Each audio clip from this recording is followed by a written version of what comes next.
So for this first one, we want to use this exponential model. So we have that p is equal to p naught, 1 plus the rate to the t. And remember, this is the initial value. And r is the rate written as a decimal.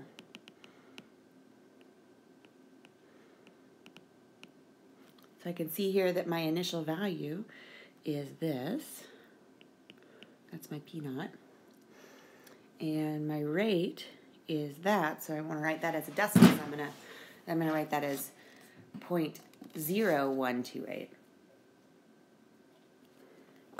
So here's my formula. So p naught again is 1.22, and then I have 1 plus 0.0128 to the t. So if I want to simplify that, I can add those things inside parentheses. So there's my model. So that's the answer for part A. In part B, it says, if the growth rate stays constant, predict the population of India in the year 2020. So one thing we have to remember is that this is representing, T means years since 2013. So in 2020, T is equal to what? Well, 2020 would be 7 years past 2013. So T equals 7 there. And so if I plug that in, I can get P of 7 is equal to 1.22 times 1.0128 to the 7th. And if I compute that,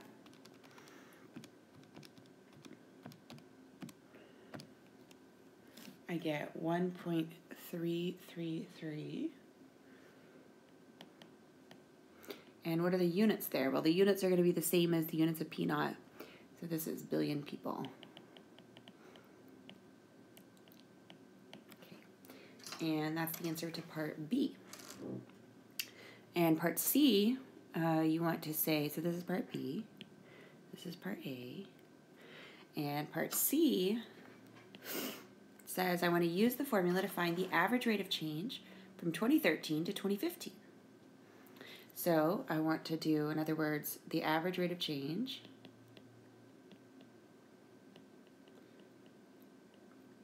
is going to be P of we're going to start with 2015. So that's year 2.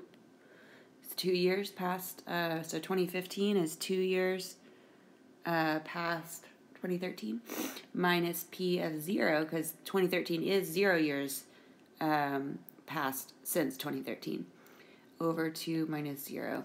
Okay, so we can compute P of 2 by plugging 2 in for T in our function. So we get 1.22, 1.0128 squared, minus P of 0 we already know. That's my initial value. 1.22 over, and then 2 minus 0 is just 2. So let's compute that. 1.22 times 1.0128 squared minus 1.22. And so I get 0.03143. I divide that by 2, and I get 0.0157. And what are the units of this? Well, the units of the top are billion people, and the units at the bottom are years, right? So this is billion people per year.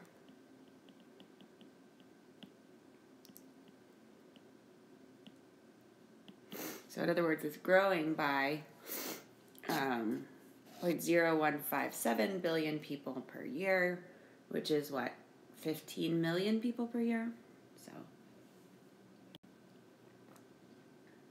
all right. So the next one, it says the table shows a linear function and an exponential function.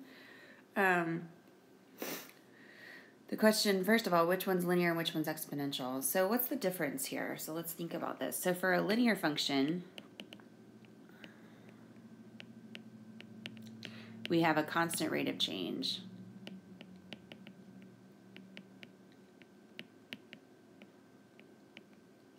In other words, we're going to have the same slope throughout the whole thing. We have this constant rate of change. And so what we could do is we could subtract the values. So if I did 3.2 minus 5.12 divided by 6 minus 3,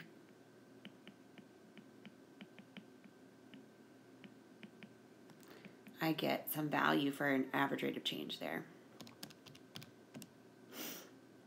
3.2 minus 5.12 divided by 3, I get negative 0.64. Okay, so let's see it when I go from 6 to 9 if I get the same average rate of change. So let's do, I'll come over here for that. 2 minus 3.2 over 9 minus 6. So what do I get?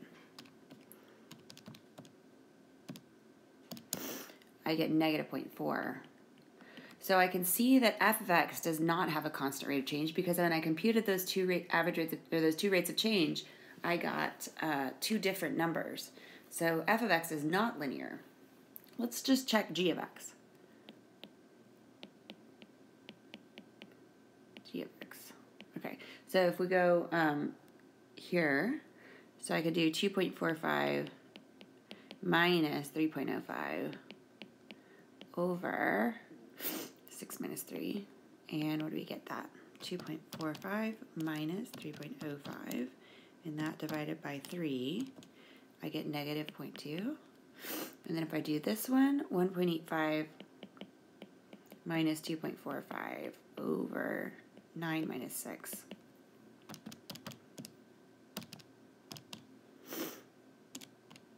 I get the same thing. Let's just check the very last one just to make sure. Since I got the same rate of change for those two, I'm feeling pretty good, but let's just make sure. So if we do 1.25 minus 1.85 over 12 minus 9.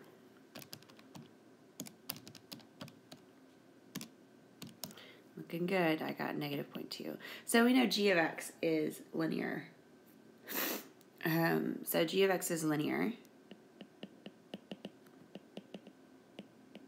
Okay, and so if we wanted to find a formula for that, I know that, so we know that my slope is negative 0.2.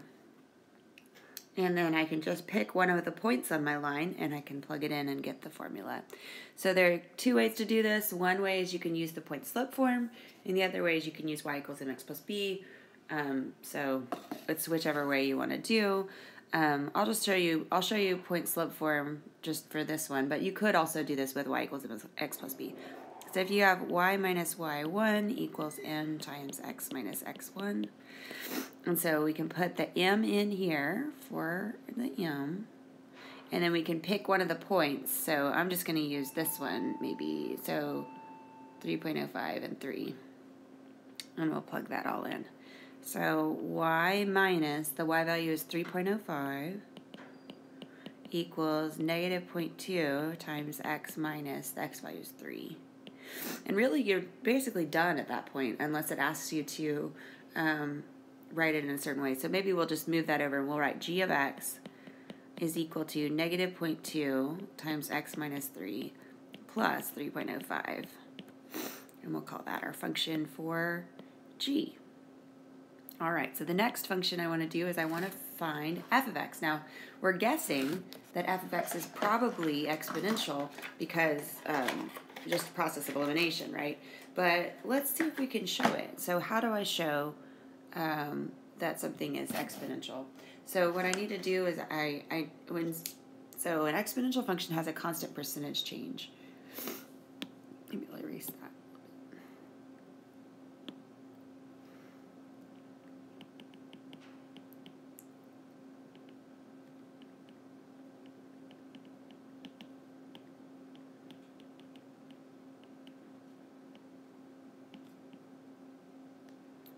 So when I look at my data here, I can notice that it's equally spaced.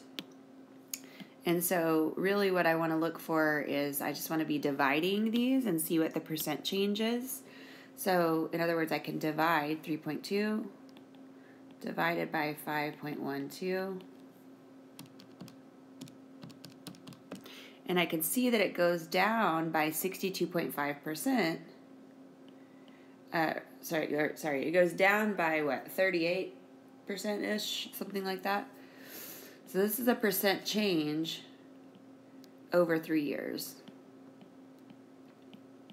If I want to find the percent change per year, I'll need to take the cube root of that. So if I do the cube root of that,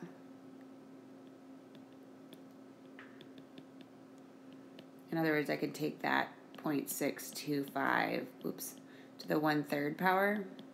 That'll give me the percent change per year.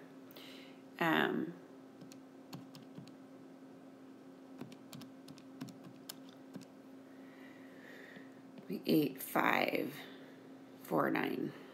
Does it say around to 4 decimals? 0.8549. So that's 8550.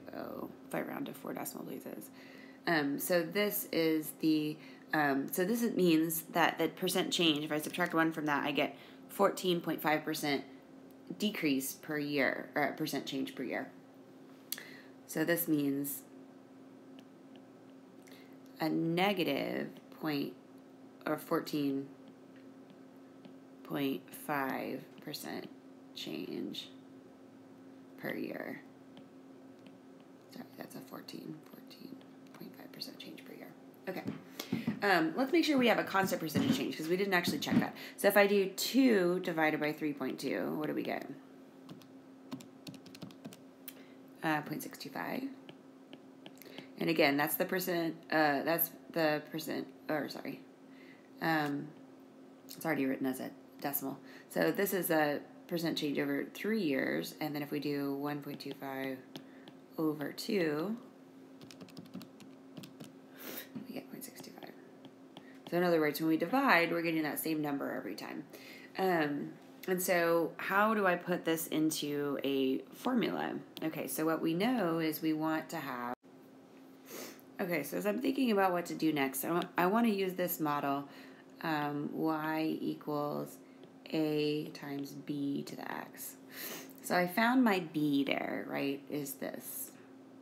This is my b. And so I can plug that in. Y equals a times 0.8550 to the x. And then what do I want to use? I'm just going to pick one of these values here, and we can plug the 3 in for x and the 5.12 in for y.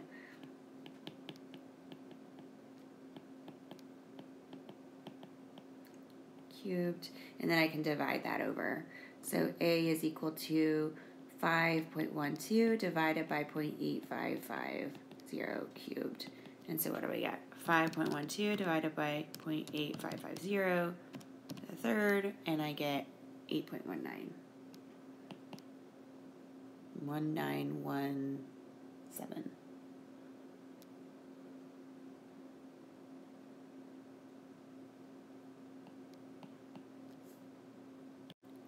So then my function is going to be f of x is equal to 8.1917 times 0.855. 0.855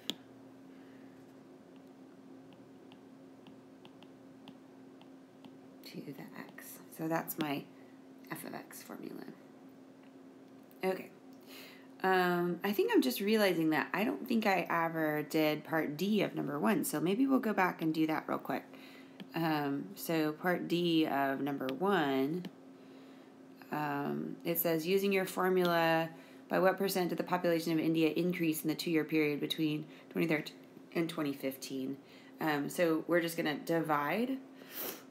So we've got, so what we want to do is P of 2 divided by P of 0 and see what we get. So P of 2 is, again, 1.22 times 1.018128 squared. And so that's 1.25143 over 1.22. And so I got 1.02576, And so we can say it grew by 2.58%. And so I got that by just looking at how much it is bigger than 1. So I can see that the percentage change is 102.58%. So I can say it grew by 2.58%. Okay, so I think I've solved all the problems now. Let's go over here to number 3. So it says the U.S. is one of the world's largest producers of wheat. Okay, and so let me erase some of this stuff, and we'll do this wheat problem.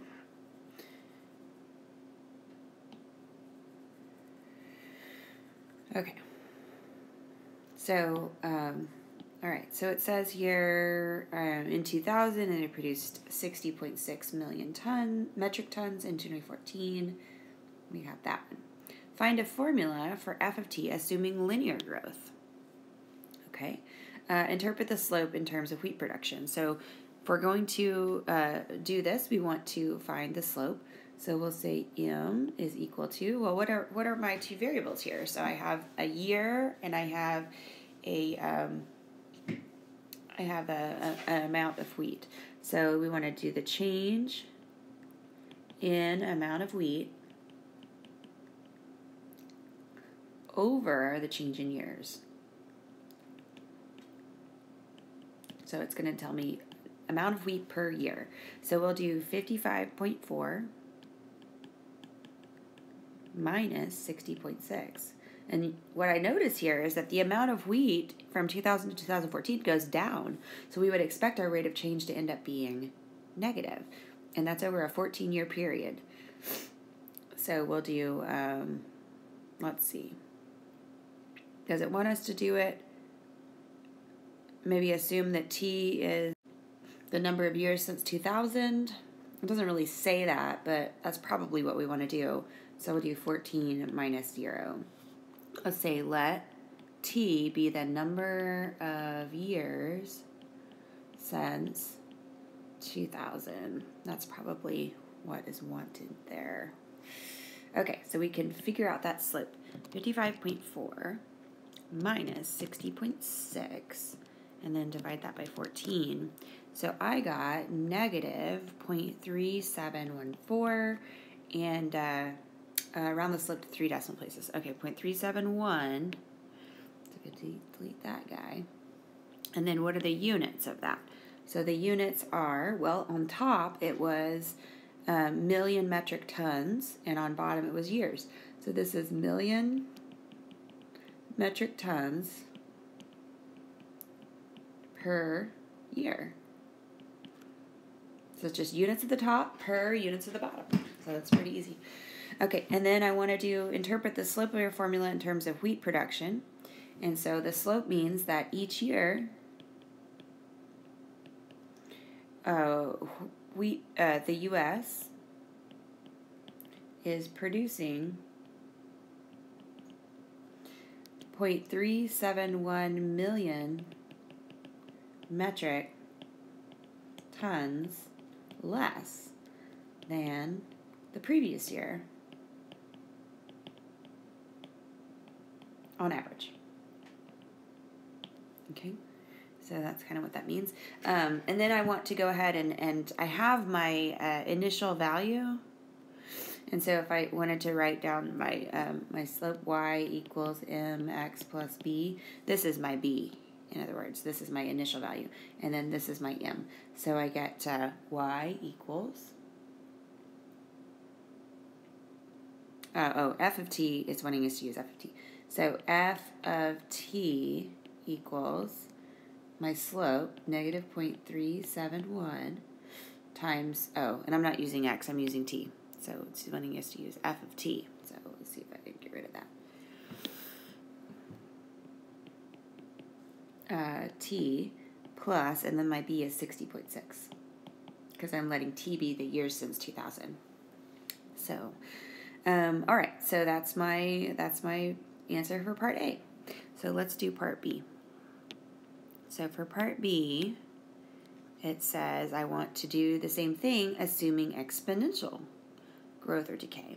So, so let's figure that out. So if we want to do exponential, we'll need to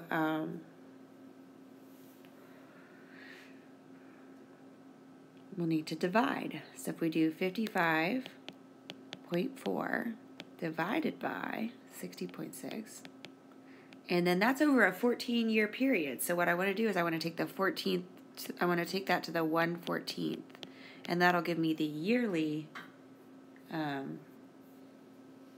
because that one was over a 14-year period. So if I do 55.4 divided by 60.6, and I want to take that to the 1/14th power. So I got 0.99361. Okay. And so what that means is that so if I subtract that from 1, I get, so that means we have a decay by 0.639% each year. So it's going down by that much percent. So if you have an exponential function, it's always a percent change. All right. So so that is my parameter. That's my parameter there. So the wheat is the amount of wheat is decaying or is getting smaller by about 6.39% each year. Okay, and so now I can put this in a formula. So I have y equals a times b to the t. And so this thing here is my, this thing here is my b. Not that thing. Oh, whoops. Okay. Oh gosh, now I'm all messed up. A decay by, I don't remember what I said here. Anyway, so I've got my initial value is still 60.6, so we got y equals, we'll use, not y, we'll use g of t equals 60.6 times 0.9936 to the t. Okay. So that's that one. And then on C, I just want to predict. So in 2020, that's 20 years after. So we'll do f of 20 and we'll do g of 20. So my function for f was negative 0.371 times 20 plus 60.6. So I can compute that.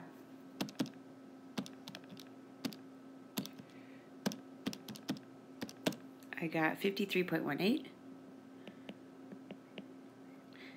And g of 20, I got 60.6.994 to the 20th, and so I get 53.73 if I round, 53.73. Yeah, so that works because I want to round to 2 decimals. Okay, and the units of those are million metric tons.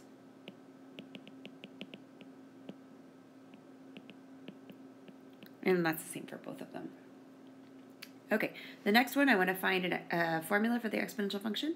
So again, I'm going to divide 2.56 divided by 4. So I'm looking at focusing on these y values, and then I want to take the root of that. It's over 2 units, so I'm going to take the square root of that.